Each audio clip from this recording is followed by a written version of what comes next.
درباره و مجاره گوتو بجه که دگل برس خدر دوملی میدیاکار و چالاکوان مافه مروان دیکن که لستودیه دگل مدا بیتن برس دوملی تو بخیراتی زۆر سپاس بە دەرفەتێ سپاس و بەردەوام کوردستان 24 گرنگی دێتەوی بابەتی هەر بژیت کوردستان 24 خزمەتکارە و دێت خزمەت دابیتن ئینشاءالله برس دوملی درباره جنوسایدا ئێزیدیان ئەفتەمەکە کا لەسەر vê کەیسێ تێکردن چارەنویسێ vê کەیسێ بە کیڤە گەیشتیە زۆر سپاس ئەس جارێ بێژم مخابنی بە پشتی 10 ساڵە ئەمژی بێ پرسیارێت بکەن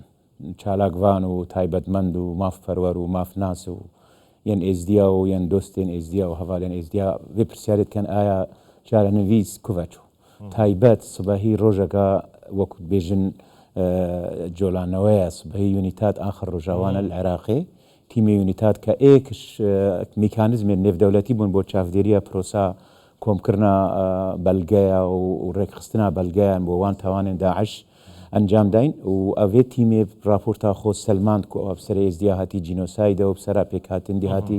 تاوانێن جەنگینە و تاوانێن دژی مرۆڤایەتیەنە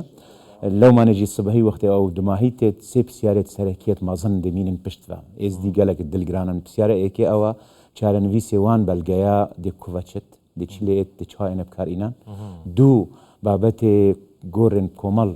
چونکو تیمە یونیتات شاودێریەکە سەرەکی سرد کرد و لەگەل ICMP و لەگەل دەستگای شوهەدا ئەلبەغدایە ئەگەر قەوسێکی بدە من ئەو زانیاریان تیمە یونیتات کۆمکردنی هەتان هەڵ جەم یونیتات ینی بریارە 2000 حکوومەت عێراقی هەرێمی نەکرینە هەندێک داینە هەرێمی بەغدایە ئەوێت وان داینەوێت ڕێک خستینوێت داینە هەردوو ئالیا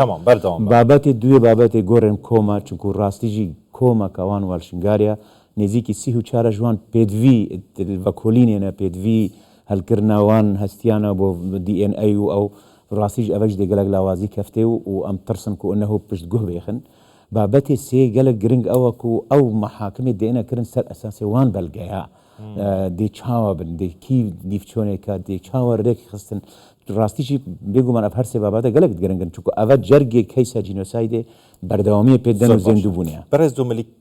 پیوستە سەرکی چ ئالیەکی خەمێل وی بابەتەی بخۆتن دگەل یۆنیتاتێ ڕێ بکەویتن ئەو زانیاریان و چەند ساڵێک کۆم دیکەتن و گەلێکی حساسن هەستیارن چارەنویسە هزاران ئێزیدیا دوان زانیاریانەدایە ینی سەرکیژان ئالیە حکوومەتە هەرێمان حکوومەتە عێراقیە بۆ دیفچووناوان زانیاریانە بکەێت و بدەست بخیتن سبەهی پەرلەمانی جیهانێدا د محکمە نێودەوڵەتیدا کا لەسەر بکەتن بۆ vê çendê cînosayda êzidiyan yanî bide naskirin weke cînosayîd carê em aliyê herêmê ve ez dû sêv xalet giring bes bikim çunku her roja cînosayîd qewmî û ya berdewama dîtnama weku çalakvan weku dîvçonê vî babetî ya berdewama ji ber ku hêşta pazaran kesî bê serûşêne herêma Kurdistanê hinek pêngavê giring havêtin pêngaveyekê ew bû duristkirina senterekî tenduristî li Duhokê bۆ çareserkirina wan rizgarbûyên destê Daeş wî berdewama درستکردنا ئەو کۆمیتا بەلگەیە بێژنێ لەژنا جینۆسایدێ ئەو شتێکی گەلێکی گرنگ بوو سێ نویسینگەهەکە تایبەت بۆ ڕزگارکردنا ڕەواندیەت ئێسیتی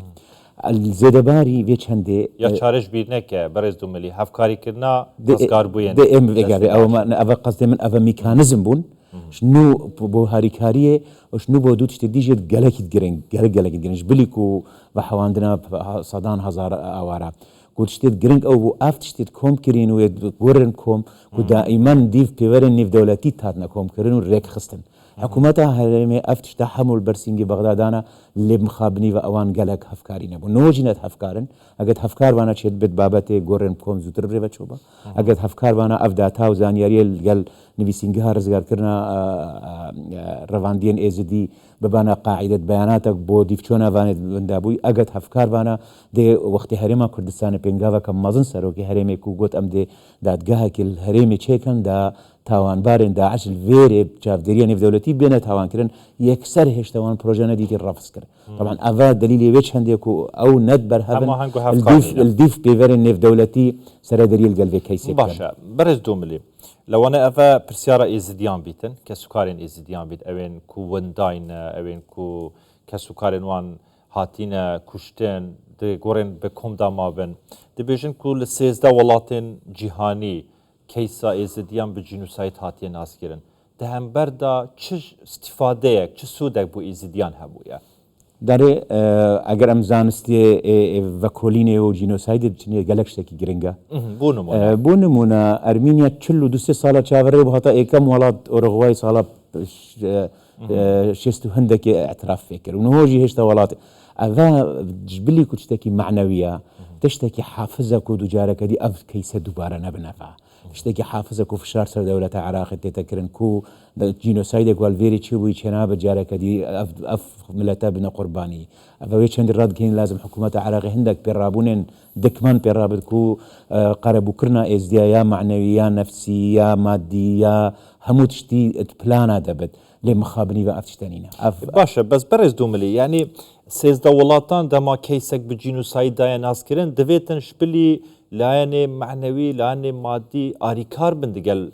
ازديان بو نمونال 2020 ريكفنامه يك دنابره هرم و بغداد هاتيه واجو كرن جبو وغرا خلقي ازيدي بو سر مال و حال خل شنغالي حتى نها حكومه عراقي جبه جنكري اف سيزدا ولاتان بو گواشل سر عراقي ناكن كوب هزاران ازيدي ايرو دربدرن بحالن بمالن يعني ما بس تامن چ سوده كوانج پسند كرن يان بجنساي ناس كرن وان اف جزءك باشك يعني ما بون مدبر زفرين نفا دفيت عراق جاري الرسمي يان سروك كومار يان سروك وزيران يان سروك برلماني بريارك بدات بو سلمان دنا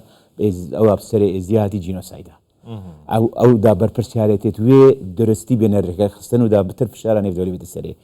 دوو ئەشوان هەر سێ حالەتا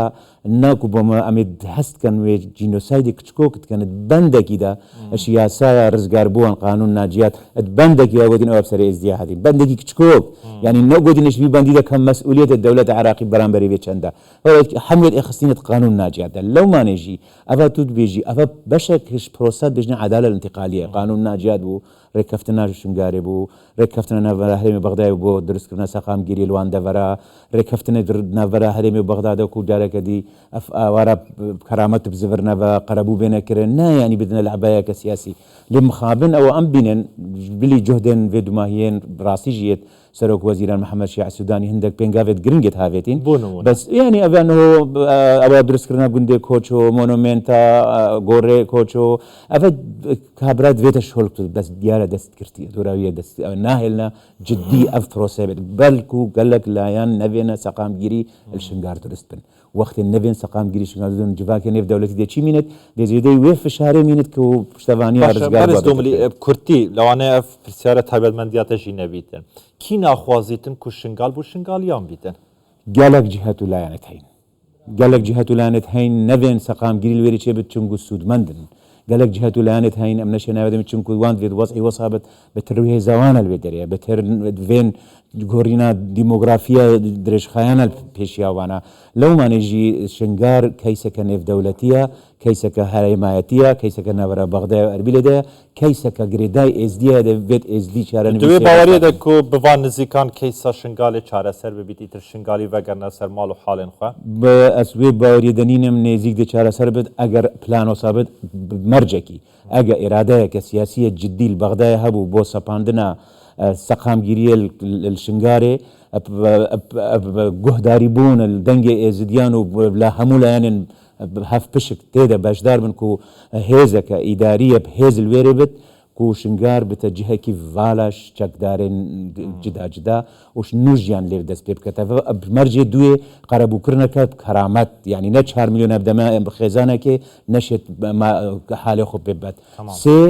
رد الاعتبار و اعتذار بۆ ئێزدیا و ئەوە بسەرێوان هاتی بێت هەموو جارە تاکید بکەن و جارێکەری دووبارە نەبێتەوە زۆر باشە بەڕێز خدردۆملی میدیاکار و چالاکوانێ مافی برۆڤان لە ستودێت گەرمە بۆی گەلێکی سوپاس این هەر هەر بۆ وەژی و بۆ وێ دیفچۆنێ هەر ساغ سپاس